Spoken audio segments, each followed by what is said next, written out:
रावण के विमान में से जब सीता माता ने अपने आभूषण फेंके और श्री राम ने लक्ष्मण से पूछा कि क्या ये जेवर आपकी भाभी के हैं। रावण के विमान से जब सीता माता ने अपने आभूषण फेंके और श्री राम ने लक्ष्मण से पूछा कि पहचानो क्या ये आभूषण आपकी भाभी के हैं, तो हिंदुस्तान के देवर का जवाब हजारों साल पहले आया था, ना हम जानामि केयूरे ना हम जानामि कुंडले नुपुरे त्वाभि जानामि नित्य पादाभिवंदनाथ। हम वहां से प्रारंभ हुआ। लक्ष्मण ने यही कहा कि मैंने तो चरण निहारे हैं, देखे माता के कान नहीं, मैं बस बिछियों का सेवक हूं, कुंडल की पहचान नहीं। हम वहां से प्रारंभ हुए हैं। मैं इन 4 पंक्तियों के साथ एक अंतिम कवि को आपके बीच में लाना चाहता हूं। 4 पंक्तियां, इतनी माताएं बैठी और तालियां बरोबर बजा रही है, 2-3 को छोड़ दो, पीछे नहीं बजे उनने। हालांकि माताओं बहनों की जवाबदारी ज़्यादा है, क्योंकि माताओं बहनों में पुरुषों से ज़्यादा अकल होती है। यह गवर्नमेंट कहती है कि लड़के की उम्र 21 साल हो जाए, लड़की की 18 साल हो जाए तो दोई का शुभ विवाह कर दो, यानी कि लड़के में जितनी अकल 21 साल में आती है आप में 18 में ही आ जाती है। क्योंकि आपको पता हमारी वोट डालने की उम्र 21 थी, 21 साल उम्र हो जाए तब वोट डालते थे, लेकिन गवर्नमेंट ने 3 साल कट कर दी, 18 के हो गए, जाओ लाइन में लगो वोट डालो। पर शादी की उम्र 2 महीने भी कम नहीं करी, क्योंकि सरकार को पता है हमारा बेटा 18 साल का हो जाए तो 125 करोड़ का देश तो संभाल सकता है। तो मैं निवेदन करना चाहता हूं, समय की मर्यादा है, मैं इन 4 पंक्तियां तमाम बेटियों के चरणों में रखते हुए अजात शत्रु देश के बड़े कवि को बुलाता हूं। एक घटना यह हुई कि तमाम लड़कियां स्कूल जा रही थी, टेम्पो में चढ़ के, 26 जनवरी का दिन था। एक आखिरी लड़की कागज का झंडा लेके, छोटा कागज का झंडा, टेम्पो में चढ़ी और पीछे से एक मन चले लड़के ने उस लड़की के कंधे से दुपट्टा खींच लिया। यह दृश्य मैंने देख लिया। मैं उस लड़के से उलझना चाहता था, लेकिन अपनी बाइक को स्टैंड पे खड़ी करने की प्रक्रिया के बीच मेरे भारत की उस बेटी ने जो उस कमजोर लड़के को जवाब दिया, उस बेटी का जवाब सुनने के बाद मुझे बोलने की जरूरत नहीं थी। आपकी तमाम तालियां उन बेटियों के सम्मान में, और सबसे ज्यादा अत्याचार बेटियों के साथ हो रहे हैं। आप किसी जाति, किसी पंथ की बेटी कहीं भी संकट में हो तो आप वहां उसके पापा बन जाइए। अगर आपकी बेटी कहीं संकट में होगी तो उसे पापा वहां अपने आप मिल जाएगा। ये सिद्धांत है। उस बेटी ने मन चले से कहा, 4 पंक्तियां और अजात शत्रु कि दुपट्टे को छोड़ मेरे तोड़ दूंगी दांत तेरे, बिगड़े नवाब को अभी सुधार दूंगी मैं, सैंडल उतारूंगी तो इतना मैं मारूंगी कि मार मार तेरा हुलिया बिगाड़ दूंगी मैं। ये उछल कूद बंद कर, मत छल छंद कर, 2 गज जमीन में यहीं पे गाड़ दूंगी मैं। मुझ पे क्या मरता है, मर मेरे वतन पर, तेरे कफन के लिए दुपट्टा उतार दूंगी। ये हमारी बेटियां हैं। मगर हमें तो सच गाना है। और अभी उनकी 8वीं किताब आई है। आपकी तालियां कम है। अजात शत्रु देश का बड़ा नाम, उदयपुर से, और बोलना तुम्हारे लिए टाइम है अभी। जोरदार तालियां।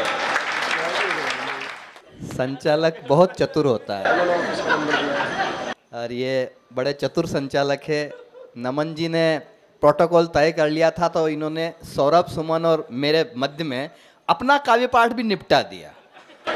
ऐसा मौका बार बार नहीं आया। बोले लाठी लेके बैठे हैं, लाठियां इधर उधर हो गई है। देखिए एक बात कहना, नमन जी कहाँ नजर नहीं आ रहे? अरे आप यहाँ बैठना चाहिए। देखिए अब आपको मुझे देख के प्रसन्नता होनी चाहिए आपके चेहरे पे, क्योंकि मैं आखिरी कवि हूं, इसके बाद भोजन बटेगा। तो आपको यह प्रसन्नता भी कि मेरे बाद में किसी और कवि को आपको झेलना नहीं पड़ेगा। छोटी सी एक कविता सुना रहा हूँ, छोटी सी सुना रहा हूँ।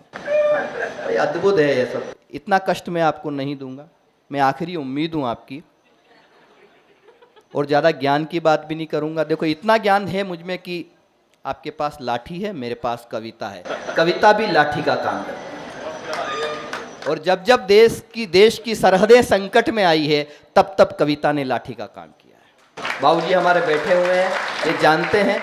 गली गली, मोहल्ले मोहल्ले कवि संगम के रूप में इन्होंने, और विदेशों में अभी मैं गया, दुबई गया, तो वहां बाबूजी का नाम चल रहा है। विदेशों की धरती पर भी कविता की अलग बाबूजी ने जगाई है। मैं आपको प्रणाम करता हूँ।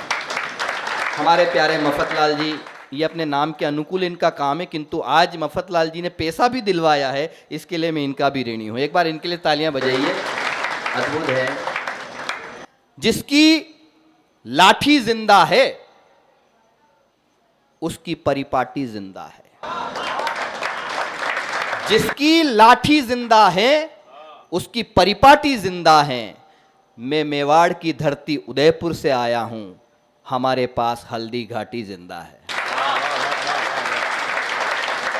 बहुत बहुत प्रणाम। अब अच्छा, दरअसल क्या है, हम कवियों का क्या संकट, आप इतना अच्छा सुनते हैं, साउंड सिस्टम इतना अच्छा है, तो कवि की भी इच्छा होती और सुनाए और सुनाए और सुनाए। तो थोड़ा जल्दी शुरू कर लिया कीजिए ताकि हम भी अपनी पूरी कविताएं सुना करके फिर जाएं। अब मेरा समय आया है, तब ये 10:30 बज गई। लो बोलो क्या सुनाऊं? तो 5-10 मिनट मुझे मिलेंगे, 5 मिनट 10 मिनट। आप आज, मैं तो बड़ा लोकतांत्रिक कवि हूं, मैं आपसे पूछना चाहता हूं, अगर आप मुझे सुनना चाहते हैं तो एक बार जरा दोनों हाथ हवा में उठाकर लहरा के बता दे काफी। सीमाओं पे तनी हुई है भारत की तलवार, सीमाओं पे तनी हुई है भारत की तलवार, पेशावर की नाक काट दी हमने कितनी बार, जोगीरा सारा रा रा रा जोगीरा सा।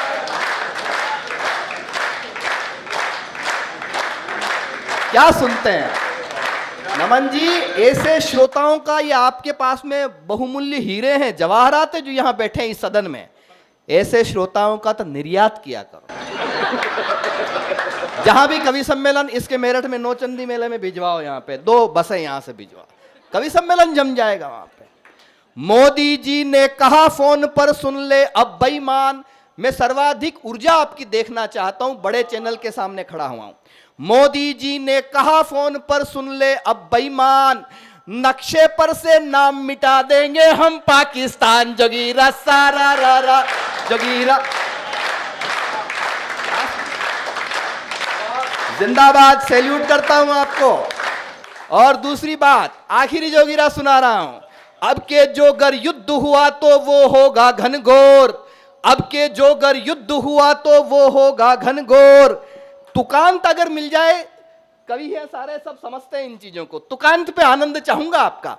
अब के जो अगर युद्ध हुआ तो वो होगा घनघोर, दिल्ली ने हुंकार भरी है कांपा है लाहौर, जोगीरा सारा रा रा रा जोगीरा।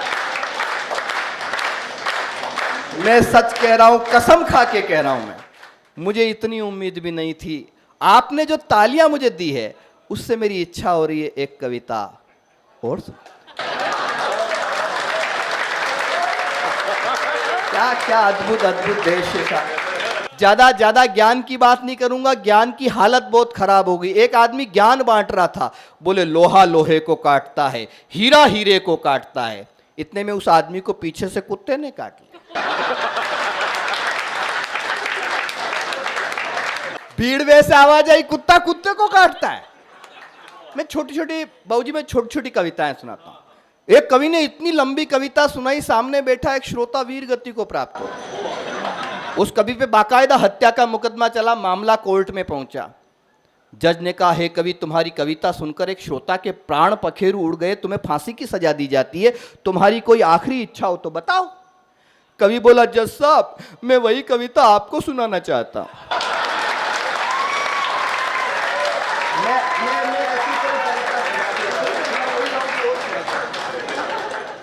कई सारी बातें, लेकिन एक कागज लेके आया था। आप आज्ञा दें तो 4 पंक्तियां यार, 4 पंक्तियां, मैं 5-10 मिनट में अपना काम कर दूंगा। आज्ञा है? पक्का? नई धुन है, मंच का भी ध्यान चाहूंगा। मेरा प्यारा भाई सौरभ यहाँ बैठा है, शौर्य तुम यहाँ बैठे हो, सुन। हाँ, आप तो वाह वाह कर नहीं रहे हो क्योंकि आपको माइक मिला ही नहीं। इनको माइक मिले तो वाह वाह करे ना। पाकिस्तानी आतंकी ईमान पे धब्बा लगते हैं, हूरों की चाहत में इनको दुश्मन रब्बा लगते हैं। ऑपरेशन सिंदूर चलाकर भारत ने दिखलाया है, क्या दिखलाया है? ऑपरेशन सिंदूर चलाकर भारत ने दिखलाया है, रिश्ते में तो वैसे भी हम तेरे अब्बा लगते हैं, रिश्ते में तो। एक दुकान और सुन लीजिए, नया था और मैं मफतलाल जी से वादा किया था कि नया सुनाऊंगा। हारोगे आगे भी अक्सर अल्लाह खुश हो जाएगा।